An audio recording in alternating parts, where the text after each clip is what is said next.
Just you can start. Good evening, everybody. I'm welcoming all to our today's session. And today, what I will do is I will discuss on menstruation, the mythology, the myth which is going about on menstruation.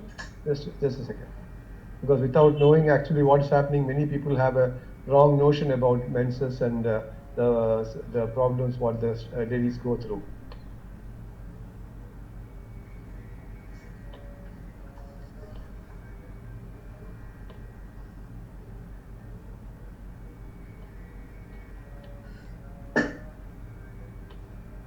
Yeah. So menstruation, the myths and facts about it. There is a lot of myths, lots of myth are there about menstruation in the society. The reason for such baseless information is because people do not know what exactly is happening there. And myths reach to an extent where during COVID times, there was a false WhatsApp message alerting ladies, menstruating ladies, not to take the COVID vaccination because during menses time, if they take, they will have bad effects. So this was circulating widely during those days, and it misled many ladies from taking the injections, the vaccinations in the first place. And one unfortunate lady who skipped the vaccination, got contracted virus, the corona effect in a chronic levels, and she was not being able to be retrieved back. So this was mentioned by a doctor who is a Tamil doctor who is in the US. He keeps on posting these sort of messages, and he said like even though he told this lady to take the vaccine shot, she did not do that, and that those initial days when many people passed away, she also had to pass away because of not getting protected. For people around the world in different religions and communities, menstruation is considered as something impure. They think like the ladies are impure during the time, unhealthy and unclean or embarrassing subject. They cannot discuss that. They feel because of this they are inhibited from even discussing it in public or in private. Also, they are very hesitant to discuss about menstruation. And these ladies used to handle those in a hush hush manner privately and separately. They used to handle it because they do not know what exactly is happening. The reason for this myth or to remain so strong and why people believed this for so many hundreds of years is because people are ignorant of what actually is happening inside the lady during menstrual periods. Most people believe that ladies is purified each month. The ladies are purified each month, and her impurities are being flushed out. Blood is impure, and it is unholy to mingle with them in public. But the fact is not true. That is not some. The fact is something else. It's not the fact. When a girl attains puberty, she exhibits secondary sexual characters. The primary sexual character is the physical sex organs, and that is like when they are born. That's called primary sexual characters. And when the girl attains puberty, she exhibits the secondary sexual characters. The secondary sexual characters are development of breasts, body and growth of body hairs in the pubic and underarms. These happen due to the female hormones which is secreted by her ovaries. The ovaries also release an egg which moves into the fallopian tube and reaches the uterus. The ovaries take turns to release one egg each lunar month, or that is 28 days. So you can see like the ovaries release eggs. The egg is being sucked into this fallopian tube, and it passes through the fallopian tube to the uterus and get implanted if it is fertilized. So this is how the movement of egg in the uterus. You can see the picture of egg being fertilized by sperms, and this is how the first fertilized egg will look like also. These are since it is in the picture, I'm discussing about that. So now the uterus during this time, there's a lot of preparation on the inner lining, which includes abundant blood supply and modifies its lining. Lining is called endometrium to give it a favorable base for lodging the eggs and allowing it to get implanted if fertilization by a sperm is happening. So otherwise, normally after periods, the endometrium will be very thin and non-vascular, that is, blood supply will be less. But during the after ovulation or along while the ovulation is happening, the uterus lining, the endometrium, will be fully blood supplied and thick, and will have the correct atmosphere to get the eggs implanted there. Endometrium will be thickened by many folds and will be supplied with large amount of blood supply. So if the egg fails to meet a viable sperm and no fertilization takes place, the eggs die. The egg dies and the whole preparation has to be aborted and cleaned. So whatever the preparation the uterus had made or with this endometrium will have to be cleaned up. And this lining, the tissues of the endometrium will be removed and has to be flushed out. So all whatever the preparations which has happened there, the thickening, the extra blood supply, and everything, the tissue development, everything will be removed, and that is being removed, and it has to be flushed out. The cleaning up, to clean up this, the first available liquid there is blood. So there is no water production there, so blood is available, and blood is used to clean up the whole thing, because anyway blood is available there, and the whole tissues and whatever development there is being cleaned up, and to take care of another potential embryo which can develop later. So the body releases anticoagulants, that is to prevent the blood from clotting. Anticoagulants into the blood, so into the menstrual blood, so that it will not clot and it will flow freely. So in normal circumstances, it will flow freely with the contents of the uterus. So uterus contents will be the damaged tissues and flushed out tissues, and the non-clotting menstrual blood will be flowing out. That is a normal process. So before period and after period, we can see the size and shape of the uterus lining. So this is before period. You can see the uterus lining on both sides are same, whereas there the uterus wall is same for both sides, but here the uterus lining is thickened, where on the after period, during period, just after period, the lining becomes the thin, and the other thickness, whatever is there, is being removed from the body through the vagina. So, the female sexual organ, reproductive organ is this is the position of the female reproductive organ.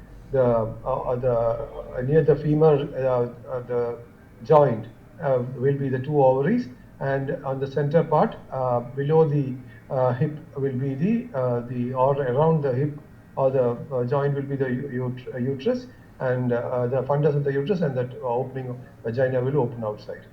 So menstruation or periods is normal vaginal bleeding that occurs in a woman as a part of a woman's monthly cycle. Every month, an adult lady body prepares for pregnancy. So whatever every month the lady the body will be preparing for pregnancy. If no pregnancy occurs, the uterus or the womb sheds its lining. The menstrual blood is partly blood and partly tissues from inside the uterus. It is natural, and there is no impurity or embarrassment required to be attached to this natural phenomenon.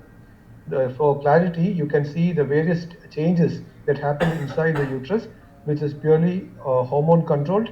The cyclic changes together is called the uterine cycle.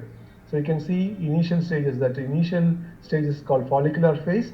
It goes up up to this stage is the follicular phase, but you can see the lining of the lining is thickening. The uterus lining is thickening like that, and this is called the follicular phase. The follicles release estrogen, which causes the uterine wall, the endometrium, to thicken. So endometrium is thickened by the estrogens. So then we have the ovulation, which is this pink portion. The ovulation phase is very small, and the follicle ruptures, the ovary ruptures and develops corpus luteum.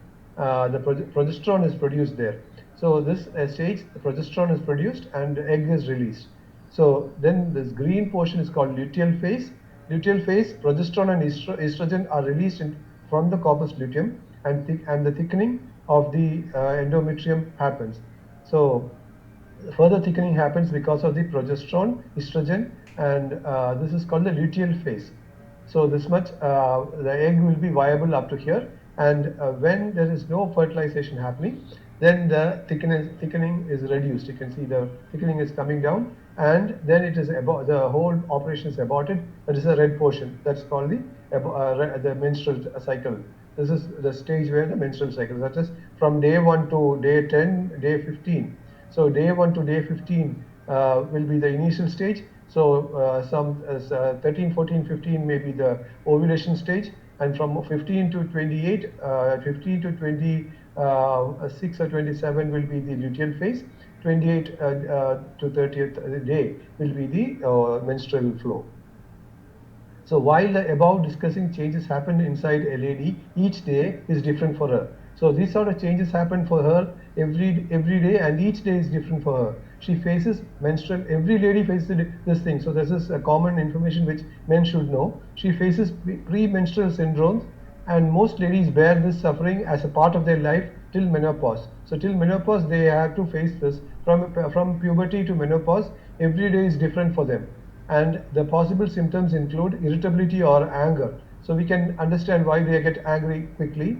Depressed mood will be there, feeling of tension or anxiety will be there, panic attacks will be there, mood swings or crying often happens because of these sort of hormonal changes, lack of interest in activities which others enjoy, trouble in concentrating, they'll have fatigue, increased appetite, trouble in sleeping, feeling out of control. Then physical symptoms such as cramps, bloating of stomach, breast tenderness, headache, joint or muscular pains will be there. As mentioned earlier, many women are able to bear this silently as a part of their life and need no treatment. But for some, these symptoms can be unbearable and will be needing treatment. Homeopathy has very good treatment for various menstrual disorders. Menorrhagia, this is heavy menstrual bleeding. Metrorrhagia, these are the menstrual disorders. Metrorrhagia, that's periods last for more than 7 days or having spotting between periods. Then amenorrhea, no menstrual bleeding at all. Dysmenorrhea, that is painful menstruation. And premenstrual syndrome, that is PMS. And premenstrual diasporic disorder. These are the disorders. We can discuss that on the coming sessions. So this is a very short presentation, and I'll be handing over this to Surendra sir. Surendra sir, thank you, sir.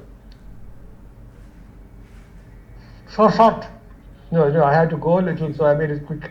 Okay, yeah. okay. Yeah, thank you. Good afternoon, everybody, elite members. We are all in a elite mood because we know tomorrow Ram Lalla is going to be Prana Pratishtha, is going to be established after 500 years of battle. What a miraculous thing is happening in India. One should not forget history, because they have tracked history. They have overcome the battle, oppositions, and they have tried to establish the temple. It's a very great boon for all the Hindus world over, India and world over. Thanks to the persons who are responsible for that.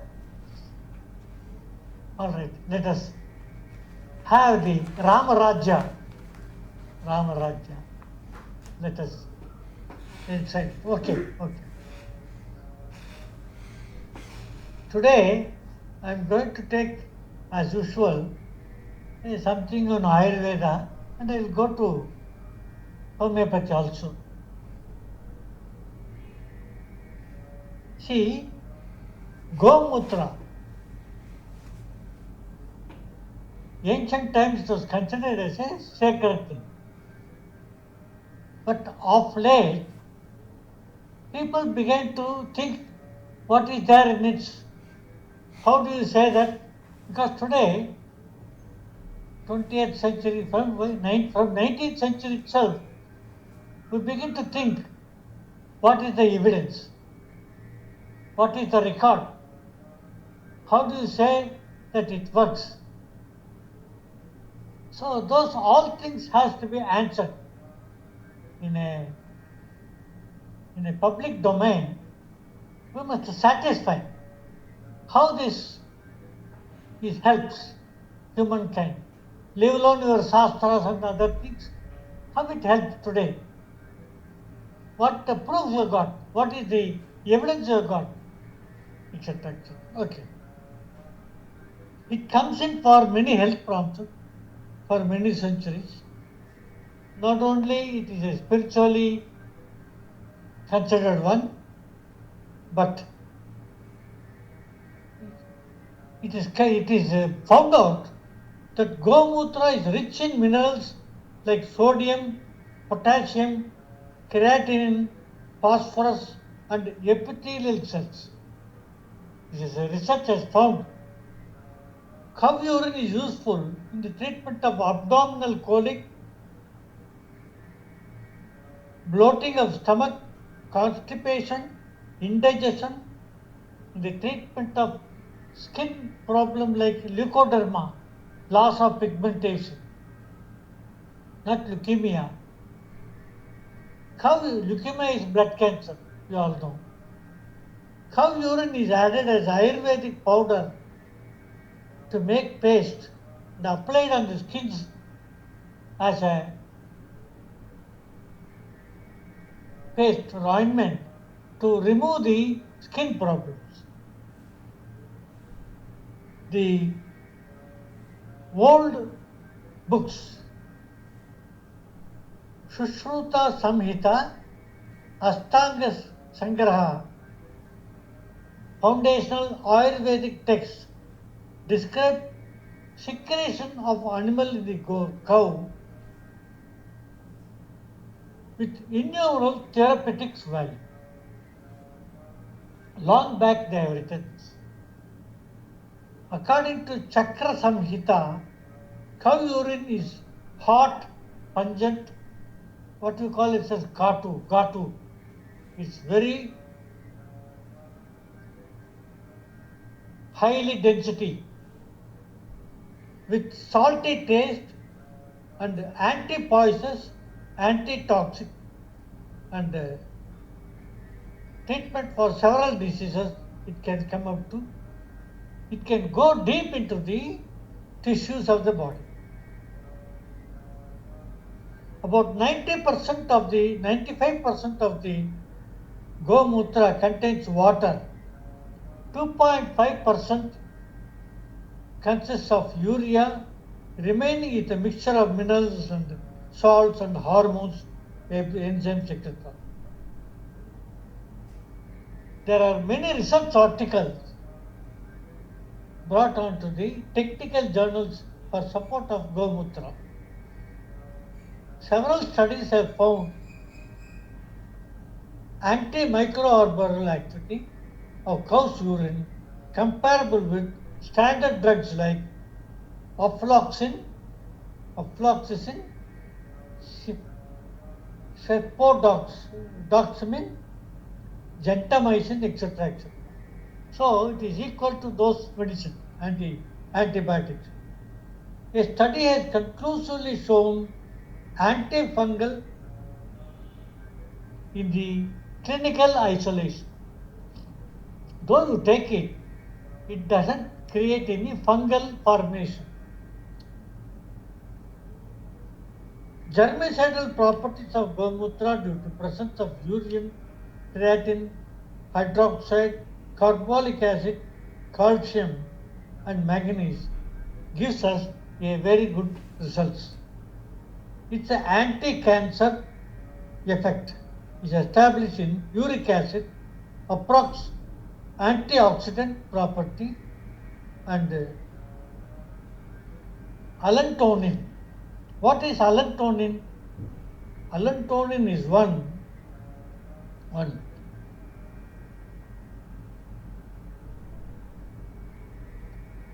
Allantonin.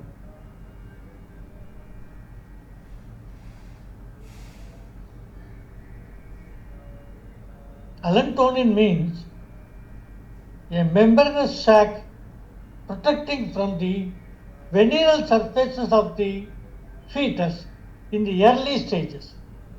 You see what an effect of penetration of this Gomutra goes in. Yes. Antioxidant, antitoxic, anti-uric acid, etc., etc. all that.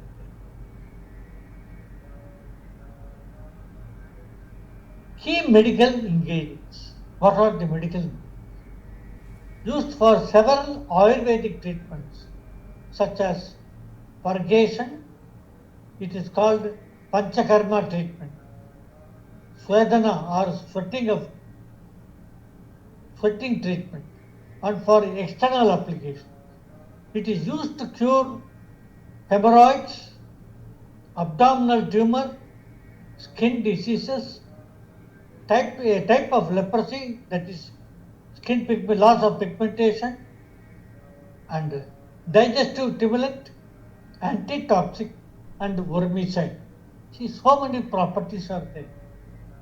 Gomutra used extensively in the Rasa Shastra for purification of the metal like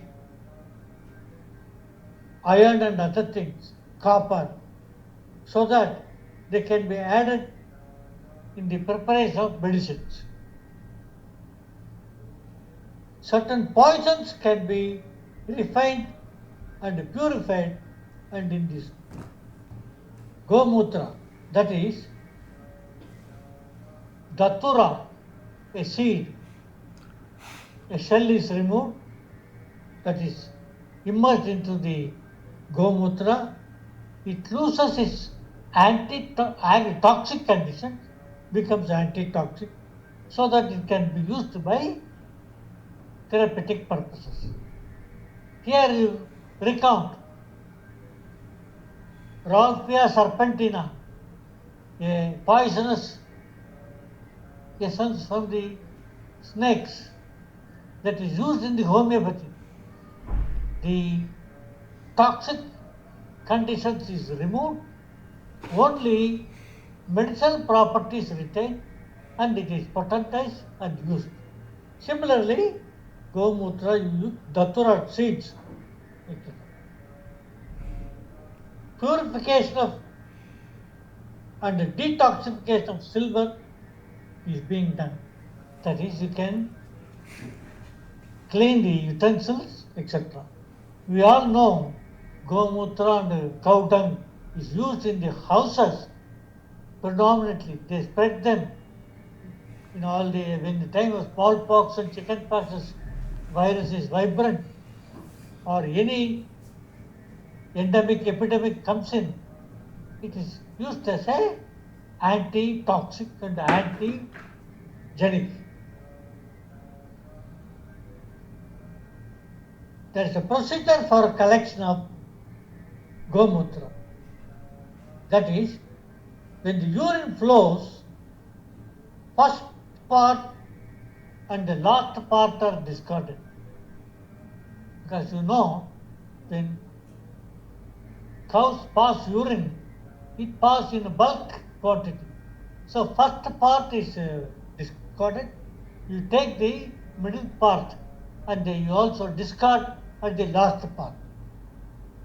Fresh cow urine is collected and kept for 4 to 6 hours a day. Then it is discarded, because it is not medicinally converted. The commercial products like Go Arca, used for and stored for 6 months and can be used up to 6 months. It is subject to any stipulation by the manufacturer. Then once opened, it has to be used within 2 to 3 weeks. Cow urine is used for treatment of diabetes, guidance of as directed by the Ayurvedic experts. Treatment is generally to start with 3 to 4 drops once or twice a day. After a week, the dosage is increased to 1 teaspoon. Gomutra treatment is not advised for those who are very lean, emaciated, suffering from fatigue or lack of sleep. It is avoided below 10 years age. persons due, that is children. There are many Ayurvedic medicines, Shiva Kutika, Panchagavya Gitra, Mahapanchagavya Gitra, Gomutra Haritkata, etc. and Mandura Vatakam. Of course, these are all used according to the necessity by the Ayurvedic. Gomutra is used in the yajna, performing yajna.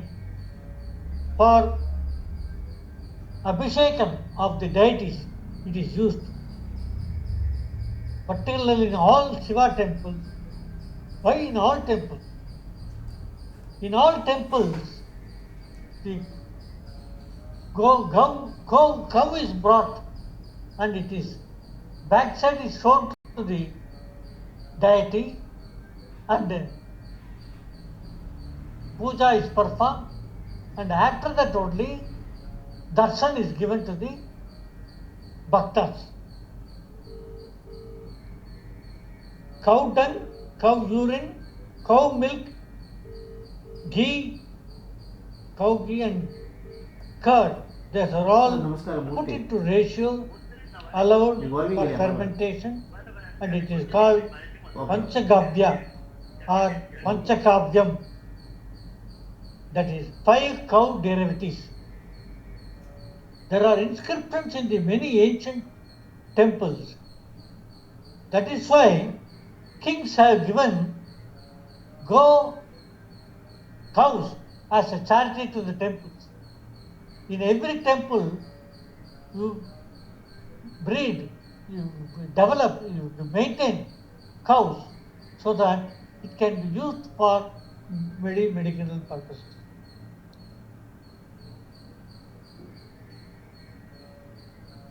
Panchagavyam is known to have several health benefits in the human beings.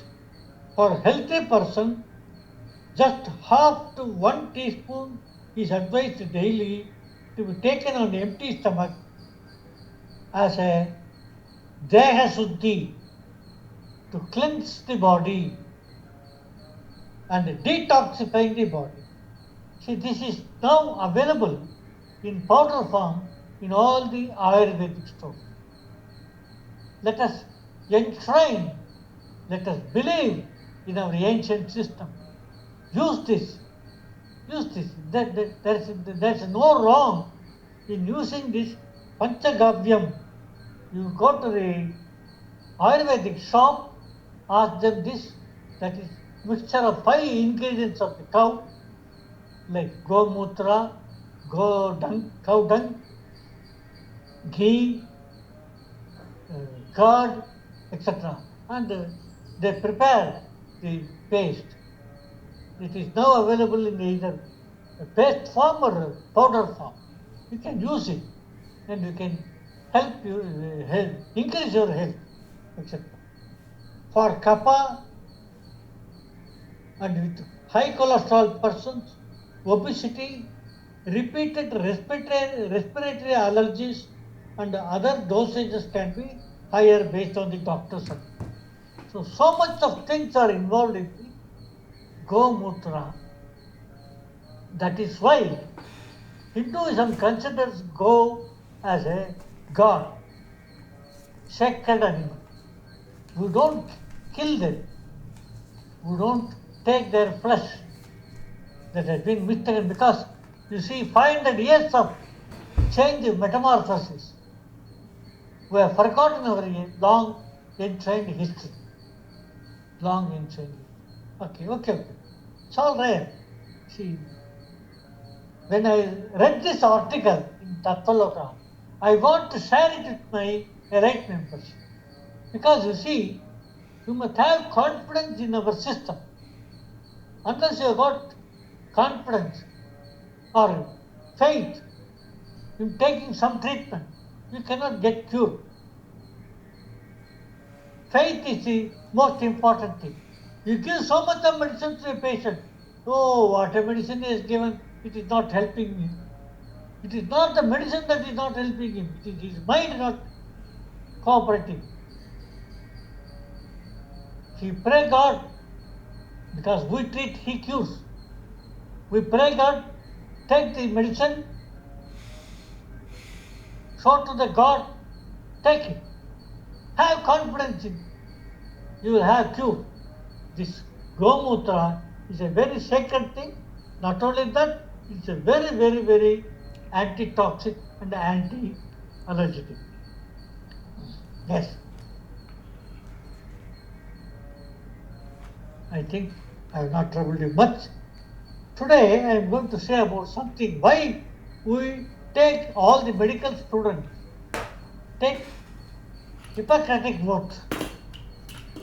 When we have been conducting our classes in the homeopathic association,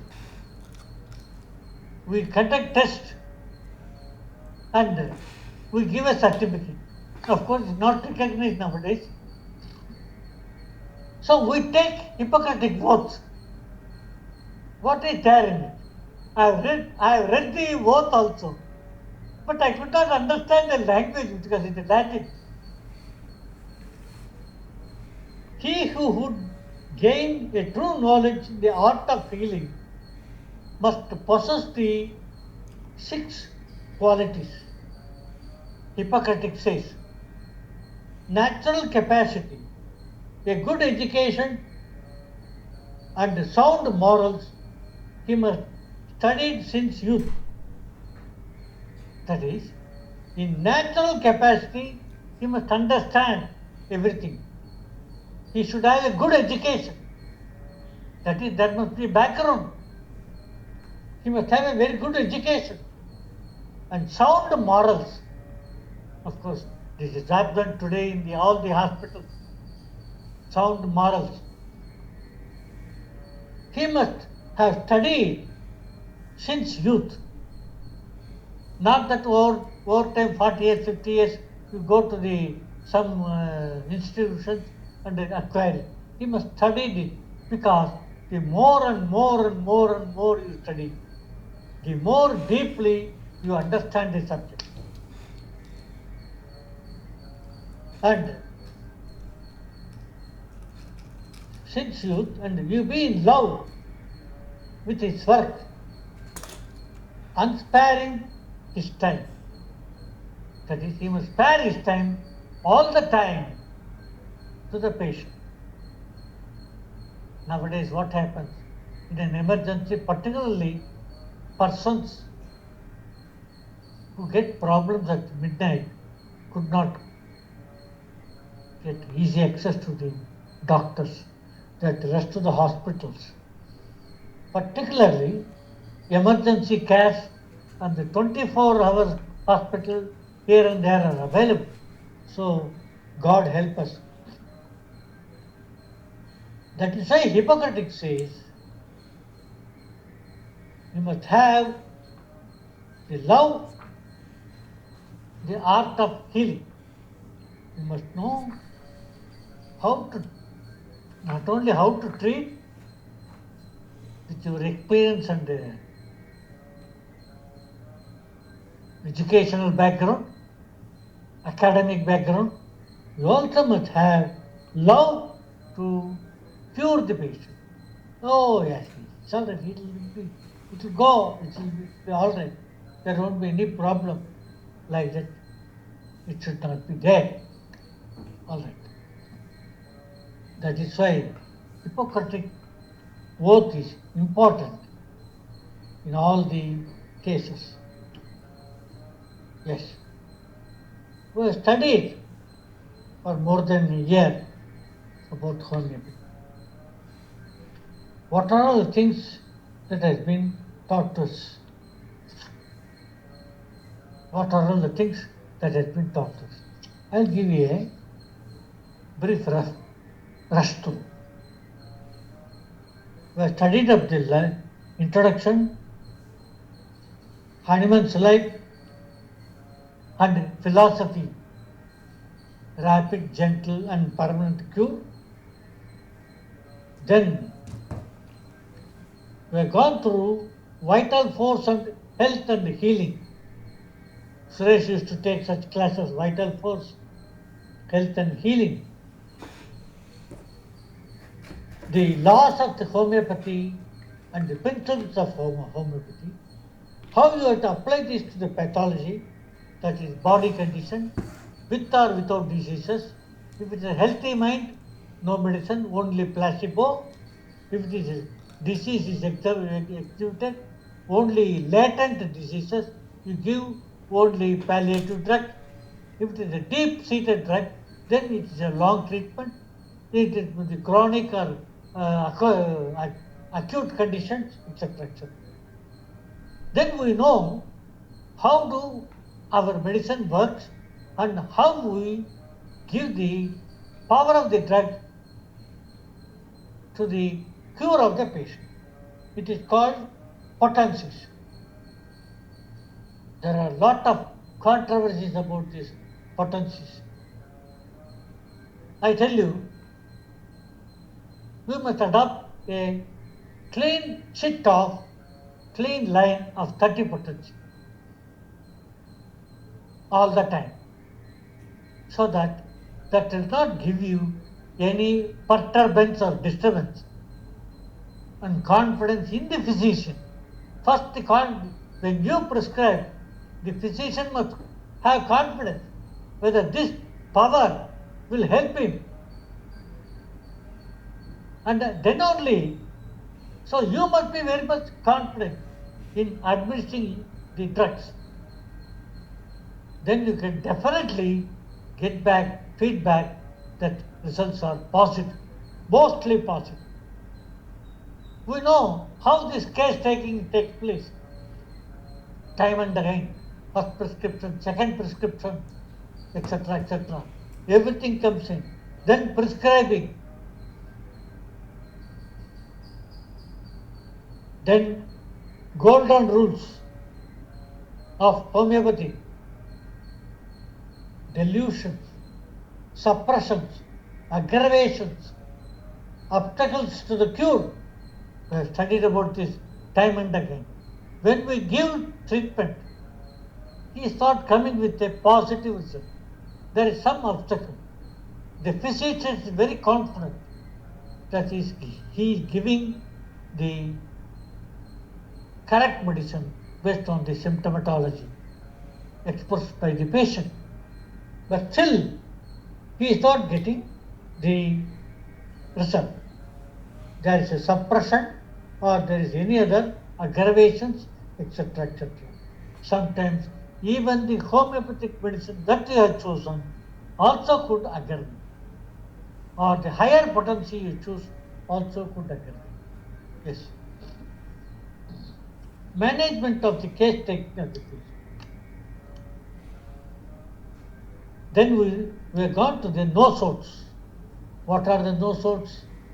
Prepared from the very disease itself. That is, diseased particle.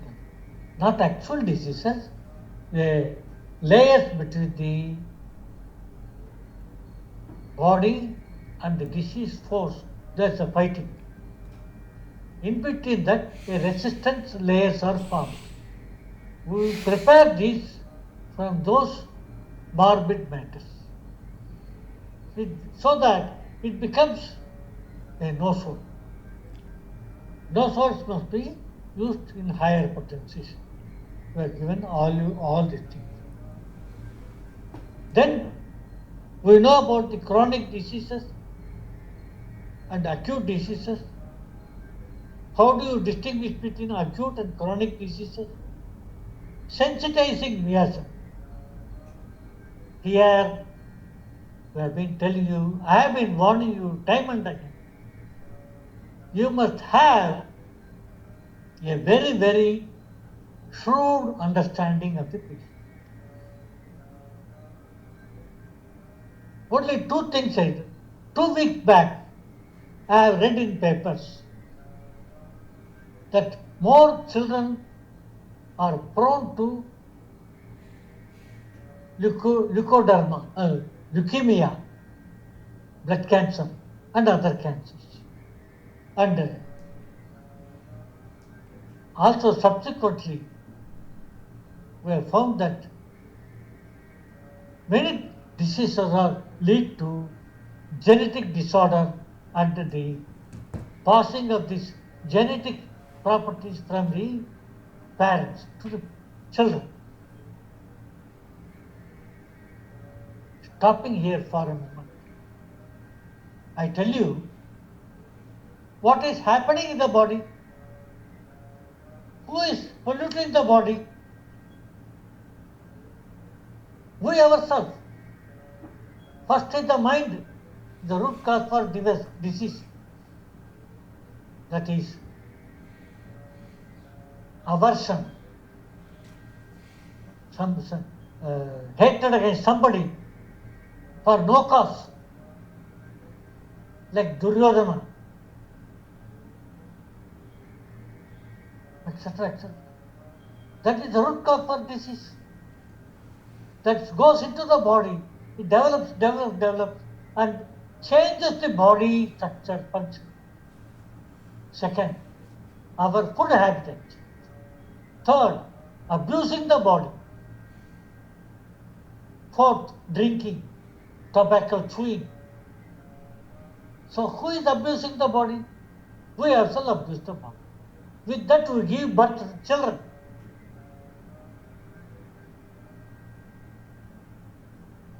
That is why in Hindu Dharma, we have got restrictions and regulations to all our habitats.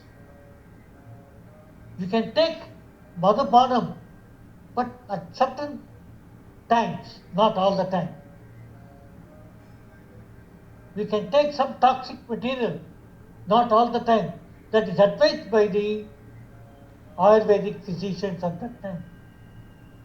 So we are free from morbidity entering into the body. That is why the children will be very strong, very hale and healthy. They will become very strong. Not only in India, throughout the world. You see the conquerors, soldiers, how strong they were. Or so much. Our Indian standard height has been reduced from 6 feet to 5 feet. Now it is slowly increasing. The present generation, they are all getting to 6 feet. Father and mother are 5'4", 5'5". Child is 6 feet. Their daughters, ladies could not still become more taller. There is some obstruction to them. So in years to come, if their body metamorphoses into the perfectness, purification, our growth will be more. Then comes, we have studied about miasms. So far, psora, syphilis and psychosis. They also said psora, psychosis, syphilis leads to cancer in the body, and tuberculosis and carcinoma are also based on the psora, syphilitic and psychosis condition. So these are all the conditions that we have gone through in our 2 to 3 years of lecture. No doubt. We may repeat this now and again with new discoveries, new chapters, and new understanding. So keep continuing. You also try to raise doubts. The more doubts you raise, we wanted to go back to the books and call out your doubts. If we know it, we give it, explain it then and there. Not only that, medicine in all forms is advancing. Whether it is Ayurveda, Siddha, or homeopathy, or allopathy, it is advancing in all the forms. So, more and more discoveries will come. So, it is benefiting the man. So, thank you very much. I think I have not bored you. Because I want to give you a topography of what all you have undergone. Then only if you have any doubt in any chapter, you can raise to us. We'll go back to that chapter. We'll try to help you more and more. You see, because there are two things. One is your reading. Second thing is hearing. The more and more you hear usefully, the more and more you spend your time usefully, the more and more healthy you become. That is the concept why the Enlightenment program is coming. So if you give your cooperation, we will be here to help you in all forms, in all matters. I want to take you to naturopathy also. I'll slowly take you because it's also a very big subject. I'll go to that. I'll mix it with the homeopathy also. So that any doubts are there, you can get clear, no problem. Thank you very much. Thank you. Over to Anup. Okay, thank you, sir. Surendra, sir. Is my voice audible? Hello? Yes, sir. Yes, sir. Okay, thank you. So, today our Anup Kumar sir has taken about some menstrual problems. In that, I want today menorrhagia. MENORRHAGIA. Menorrhagia. MENORRHAGA. Menorrhagia. It is excessive menstrual flow or loss. The duration may be more. Instead of 4 or 5 days, it will continue 7 to 8 days, causing more weakness and blood loss. It is what we call the heavy menstruation. For that, so many causes are there. The causes generally divide into 3 groups. One is menorrhagia at puberty. Menorrhagia at puberty, around 12 years to 14 years, the starting stage of menstruation. Pituitary dysfunction. Hyperthyroidism. Deficiency of calcium. Chronic anemia. So these are the things at the age of puberty, around 12 years to 15 years roughly. Menorrhagia at childbearing, that is pregnancy time. Fundamental point is chronic anemia, and second one is hypertension, high BP, and third one is nephritis, some kidney problems, and not here, generally in Western countries, alcohol intake, and infection of uterus. Pregnancy period, every frequent intervals we have to consult a gynecologist, check up. Then only the infections, whatever there, it will be eradicated. And the new growths in the ovaries, maybe polyps or fibroids, and sometimes displacement of genital organs, that also causes at the time of pregnancy, and endometriosis. These are the causes at the age of childbearing age, that is pregnancy period. Menorrhagia at menopause, this is third stage. Hyperthyroidism and cancerous conditions are there. Any growths are there, malignant growths are there, so cancerous will be there.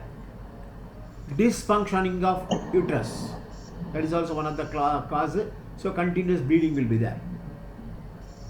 And pelvic inflammatory diseases at the age of 48 or 50, generally the ladies will suffer with pelvic diseases, pelvic inflammatory diseases.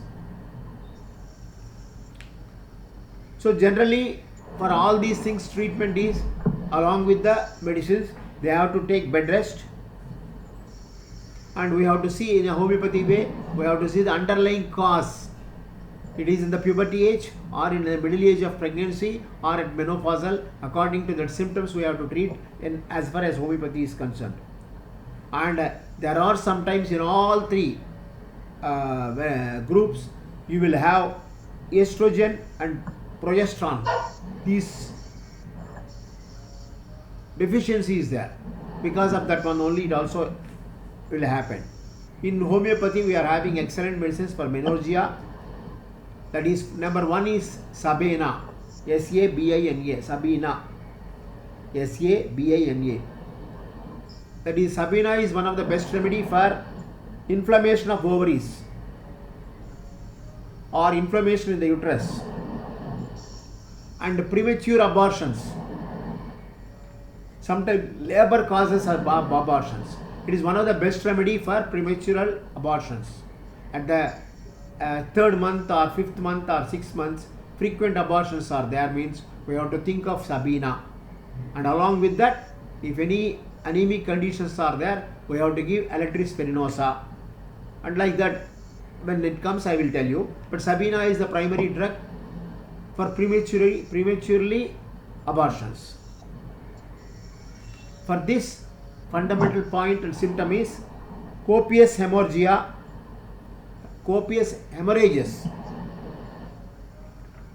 associated with colic. Colic means pain.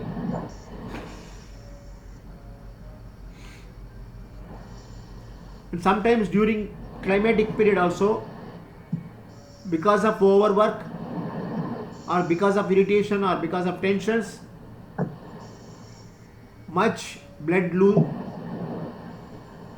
hemorrhages will be there. At that time also Sabina will work excellently. Menses are too early, menses are profuse. At that time we can give this Sabina. Second one is phosphorus. Menorrhagia is due to congestion. Phosphorus, when we are asking to the concerned lady, we have to ask what is the color of blood. Suppose if they tell red blood, sure is two medicines are there in homeopathy. One is phosphorus, the second one is ipecac. Ipecac hemorrhage means we will have few hours or few days, that's all. It will stop. But phosphorus, continuous slow oozing will be there. Phosphorus generally what we call, it is a bleeder. B-L-E-E-D-R. Bleeder means it bleeds continuously. For at that time we have to give phosphorus. Phosphorus and ipecac are the best remedies for bleeding, excess bleeding from anywhere. Even any injuries also, if it is goes means you can give phosphorus and ipecac. These two medicines are very good for controlling the bleeding. But if it is abnormal means we should not touch that one. Ask the patient to go to allopathy doctor. But if it is within our limits and every symptoms we know, means phosphorus and ipecac will work excellently. And anti-trios are there for bleeding. Where what trios are there? Suresh Kumar several times he told, Anup Kumar also told. Hamamolis, Melilotus, Trillium. These are the trios of bleeding. So phosphorus is one of the best remedy for hemorrhages, the two preferably menorrhagia, where the congestion or enlargement of blood vessels in the uterus. This we can know through pathological report. And there is inflammation of ovaries and some pain in the fibroids. If such is the case, phosphorus will work excellently.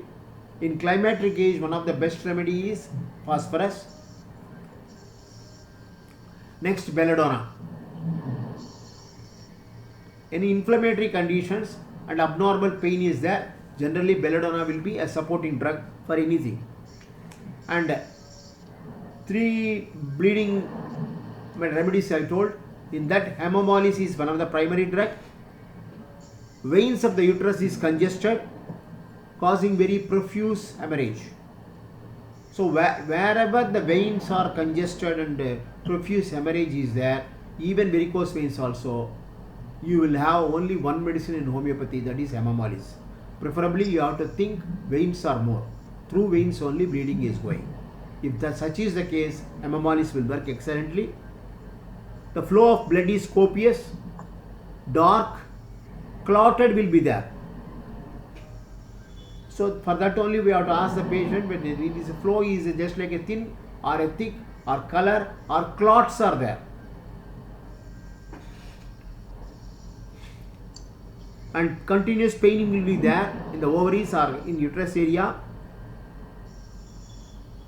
Pricking and stitching pain is more, and great weakness will be there. At that time, Hemamolis will work excellently. And calcarea corp, it is also one of the remedy for all for menstrual periods. It is one of the best remedy for all. The only thing the concerned lady is a fat, flabby, and red color, rose color. And if they walk somewhere, any strain they have demons, they will have palpitation or uneasiness. At that time, calcarea corp will work. With this, our menorrhagia is over. Next week, I will ask the question in menorrhagia, because metrorrhagia I want to take. What is the difference between these two? I will explain, and then I will ask the questions. Please be prepared. Listen to whatever we are telling. Thank you, sir. Suresh Kumar, sir. Suresh Kumar. Yes, sir. You can take, sir. Yeah. Is audible to everyone? Okay. Yes. Okay. Fine. Very warm good evening to all the members of the group. And before going to subject topic of our organ, just I'm diverting few minutes because I want to tell you something which I have done this last week. As usual, I buy books, many books. Okay, so this year also to my library I have purchased 2 books actually, 2 wonderful books.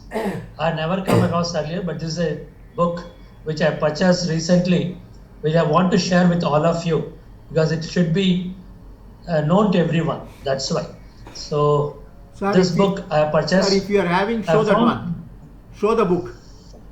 Yeah, I'm coming, sir. I'm coming. Everything I will tell. So the name of the book is Homeopathy Easy Prescriber.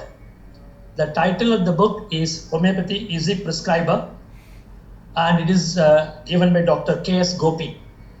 Dr. K.S. Gopi. This is the book, huge volume. You can see it. I'm showing you this. This is a book written by Dr. K.S. Gopi, and let me tell you about few things about this book. Huge volume. It is just like repertory. Normally, this format of book comes in the form of repertory. Normally, our Kent repertory is like this. When we buy Kent repertory or Bonninghausen repertory, we get such a huge, large volume. But I have never come across earlier this therapeutic books of such a large volume. So that's why it enchanted me to buy this, number one. But let me tell about the good things about this book. That Dr. K.S. Gopi is a BHMS MD, former professor of Government Homeopathic Medical College, Kozhikode, Kerala, and he has got 4 decades of homeopathic experience, and he has done a lot of research and produced research materials, and he has got a great clinical experiences in the field of homeopathy. He has published many, as I said, he has published many research papers in the national and international journals. And other books published by him are Encyclopedia of Medicinal Plants in Homeopathy, is in 10 volumes, and Diseases of Skin and Homeopathic Management, Mother Tinctures in Low Potencies Prescription, then Homeopathic Psychiatry, then Homeopathic Complete Family Health Guide, Materia Medica 2 volumes, Cosmetic Medicines and their homeopathic application, Sports Medicine in Homeopathy, and Homeopathy for Baby and Child for Pediatrics. Like this, he has produced given many books to this homeopathic world. So he has done a lot of work and given a lot of books to the homeopathic family, I will say homeopathic fraternity.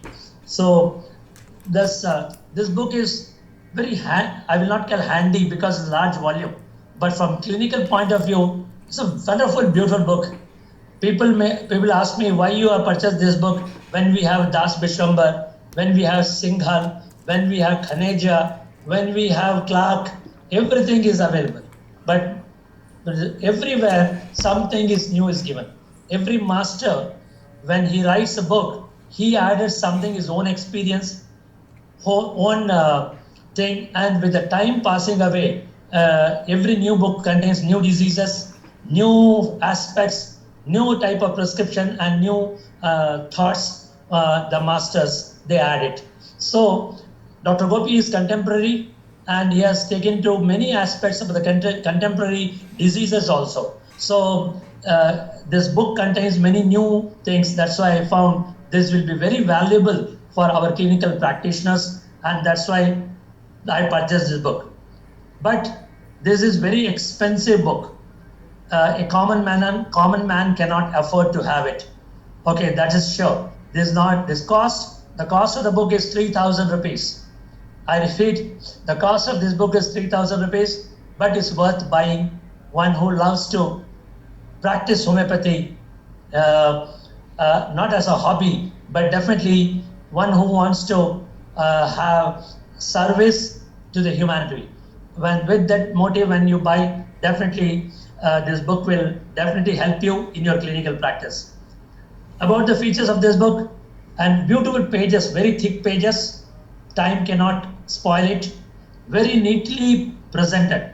All the disease very neatly presented in column format, and it contains potency application. I found this book doesn't go in higher potency. Each diseases, the application he says from that, he confines himself to 30 potency, very rarely goes to higher potency also. He talks about the dosage also. Simultaneously, he gives dosage about how to repeat in 3 times, 4 times, single times, applicable of various medicines. Like that, this prescribe is very handy, I will say. Then coming to this, organ-wise it is being given, and I will show the pages how it is presented also.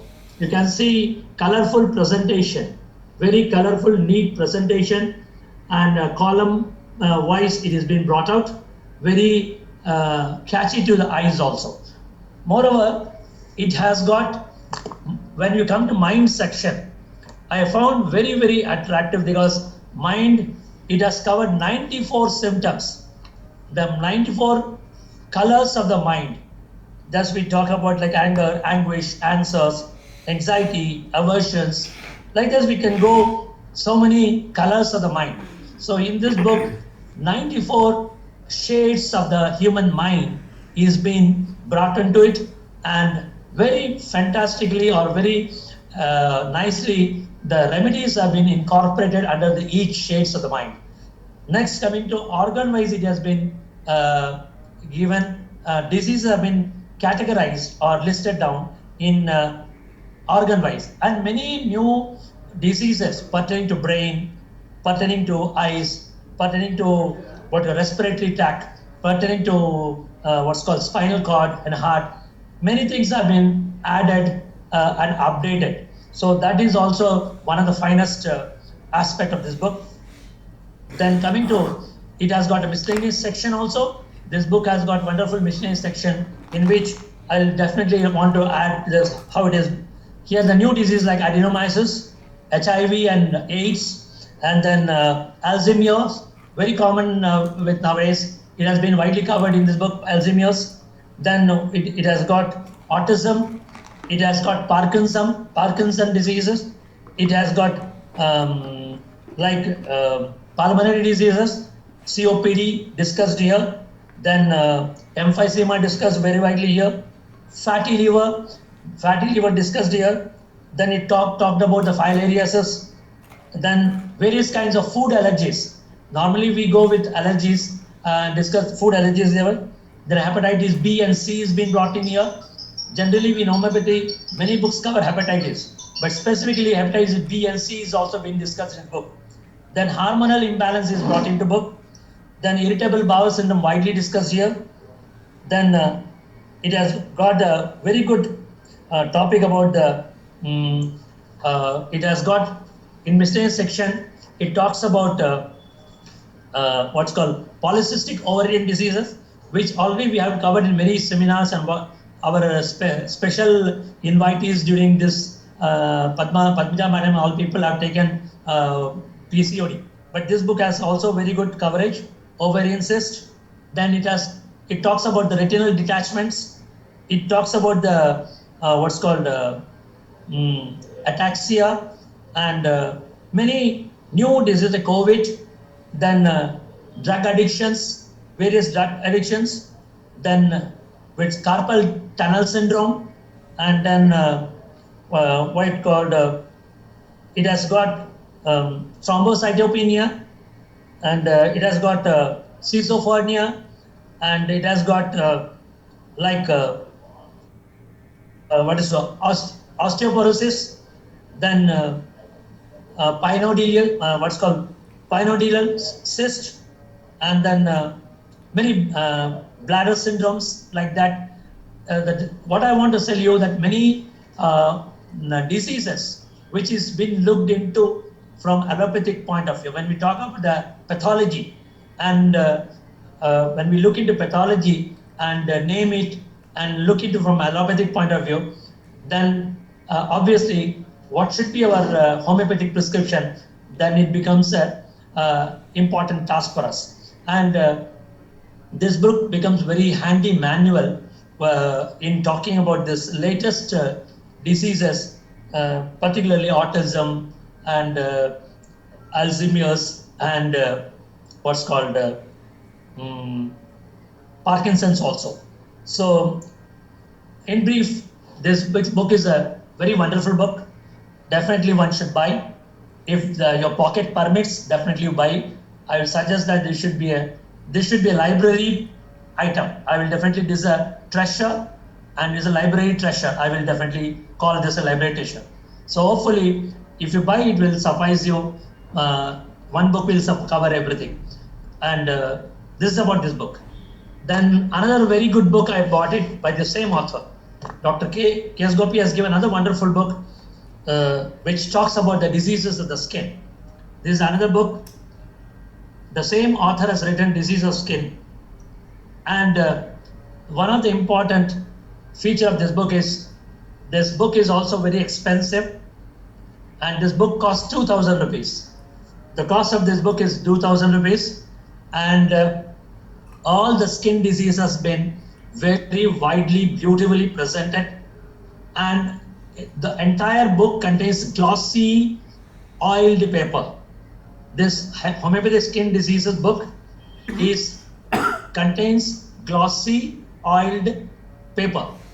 That's why it enhances the presentation, number one.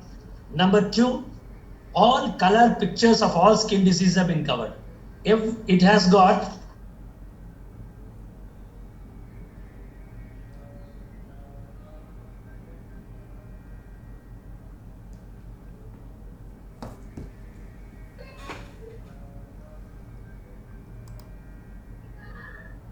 Hello. I think net has cut off. Net cut off. Net problem. Any questions are there?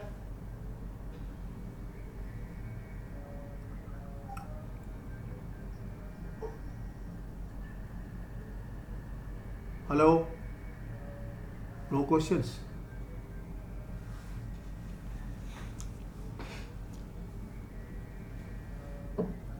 A lady is there, say about 22, 23 years.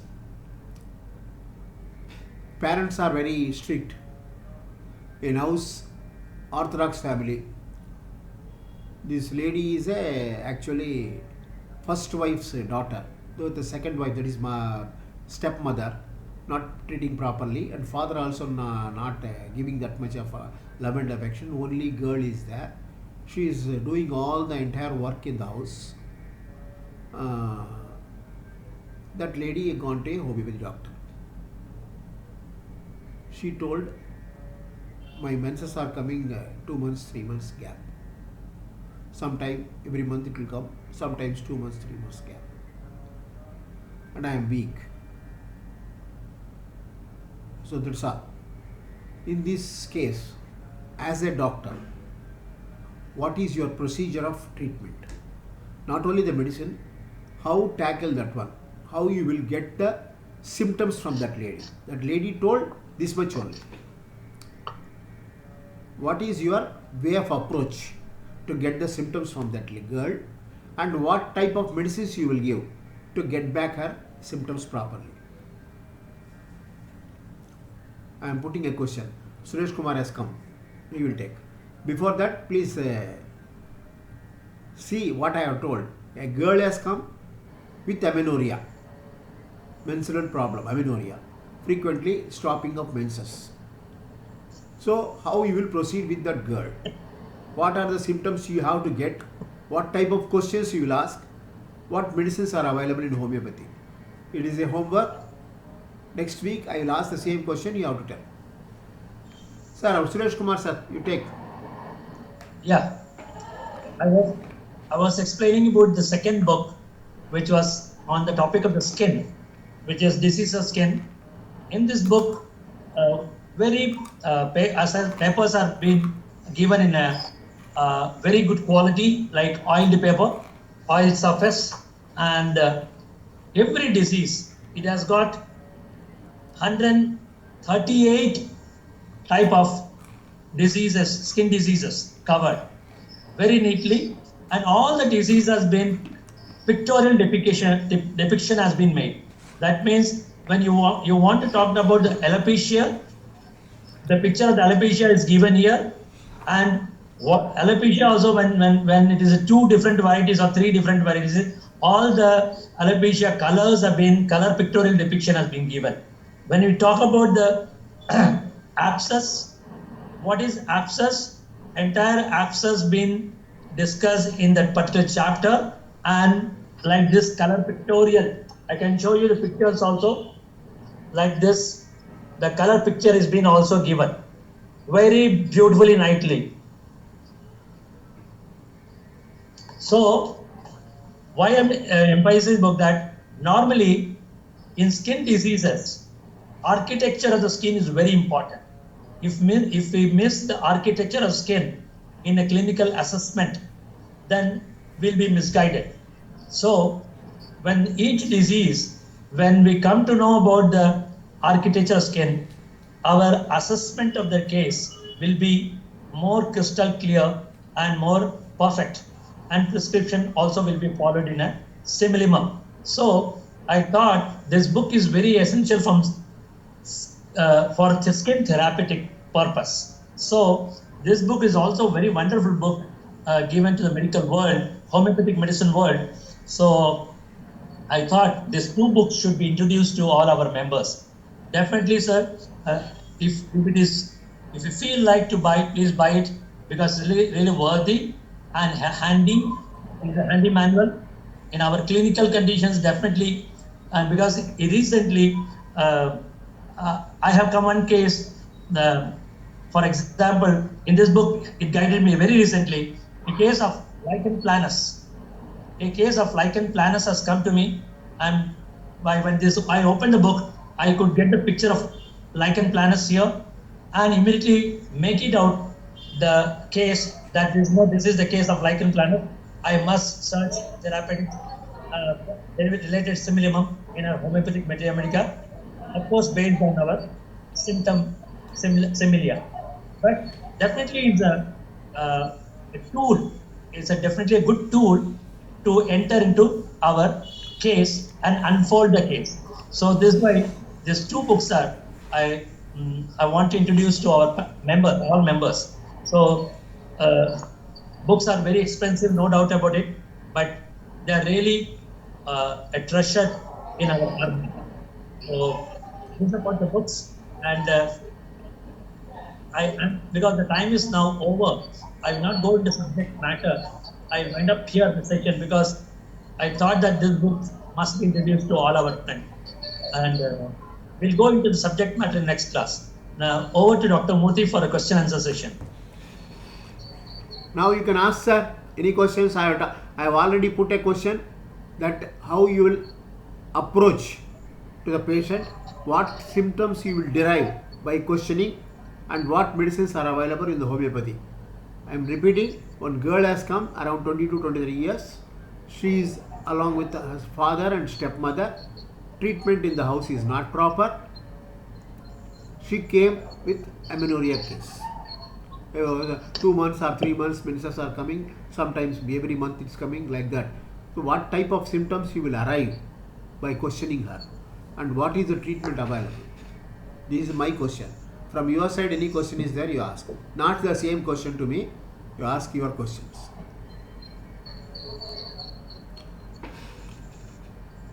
No questions. Everybody is excellent.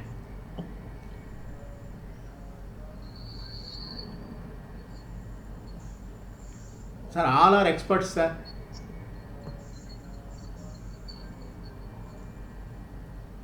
So, Surendra sir, Yes. if no questions are there, we can close. Okay. Okay, sir. Thank you. Next week we'll meet. Thank you very much. Okay, thank you very much. Govind sir, thank you.